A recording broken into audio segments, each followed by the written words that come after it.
태국에서 엘리베이터를 탈 때 재미있는 예절이 한 가지 있는데, 그것은 바로 엘리베이터 버튼 앞에 서 있는 사람이 몇 층 가세요? 라고 다른 탑승자들에게 물어보고 다른 사람들이 가고자 하는 층의 버튼을 눌러준다는 것이죠. 이런 식으로요. 내려갈 때는 층이 거의 다 1층으로 똑같기 때문에 필요 없고 거의 대부분 올라갈 때 해당되는 것이죠. 개인적으로는 이것은 예절이라기보다는 뭔가 게임 같다는 느낌이 드는데, 엘리베이터 버튼 앞에 서 있는 사람이 술래라서 다른 사람 버튼도 다 눌러줘야 하는 그런 게임 말입니다. 제가 술래일 때 말고 다른 사람이 술래인 경우도 한번 보겠습니다. 19 ครับขอบคุณครับ 12A ครับขอบคุณครั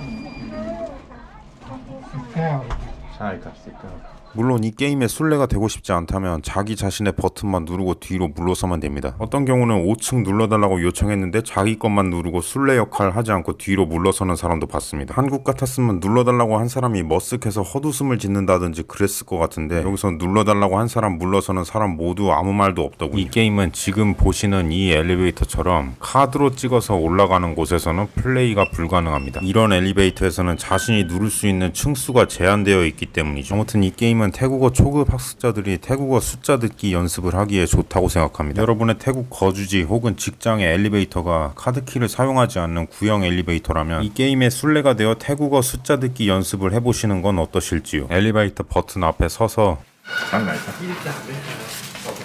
이렇게 찬 나이크랍이라고 이야기하시면 술래가 되는 겁니다. 여러분이 태국인의 집에 놀러를 가보셨거나 태국인 집에서 에어비앤비를 해보셨다면 저렇게 침대에 있는 긴 모양의 베개를 보셨을 겁니다. 저 베개를 태국어로는 먼캉, 즉 옆베개라고 하는데, 저 옆베개는 보통 외국인들이 숙박하는 호텔 같은 곳에서는 볼 수가 없습니다. 고급 호텔 같은 경우는 프런트에 요청하면 빌려주기도 한다고 하고, 고급 호텔이 아니더라도 아주 드물게 저것을 가지고 있는 호텔도 있다고 합니다. 하지만 일반적으로 호텔에서는 보기 힘들고 태국인의 집에 가면 매우 쉽게 볼 수 있는 독특한 아이템이라고 할 수 있습니다. 저 베개의 용도는 잘 때 껴안고 자는 것입니다. 태국인 중에서는 저게 없으면 잠을 잘 수 없다고 하는 사람들이 많습니다. 그래서 호텔에서 외박을 해야 할 때 저 베개를 가지고 다니는 태국인도 있다고 합니다. 저 베개는 태국에서만 볼 수 있는 것은 아닙니다. 미얀마에서도 태국만큼 흔히 쓰는 베개라고 하고, 한국에서도 예전에 죽부인이라고 해서 여름에 냉방을 위해서 끌어안고 자는 것이 있었죠. 1970년 동아일보 기사를 보면 인도네시아에 파견 나간 한국인 근로자들이 현지 스타일의 죽부인을 애용한다는 내용이 있습니다. 또한 1973년 개봉한 태국 영화 탑낭러의 일부 장면에서도 이 옆베개가 보이는 것을 보면 아주 오래전부터 동남아시아 지역에서 널리 쓰여진 베개가 아닌가 이런 생각이 들어요. 다만 외국인들 자주 드나드는 호텔 같은 곳에서는 좀처럼 찾아볼 수가 없으니 그만큼 태국적인 문화라고도 볼 수 있겠죠. 태국 대형마트 계산대에서 상품 금액을 지불할 때 점원이 포인트 카드가 있는지 물어봅니다. 그때 태국인들을 자세히 살펴보면 자신의 포인트 카드 번호를 전부 다 외워서 이야기하는 것을 흔히 볼 수 있습니다.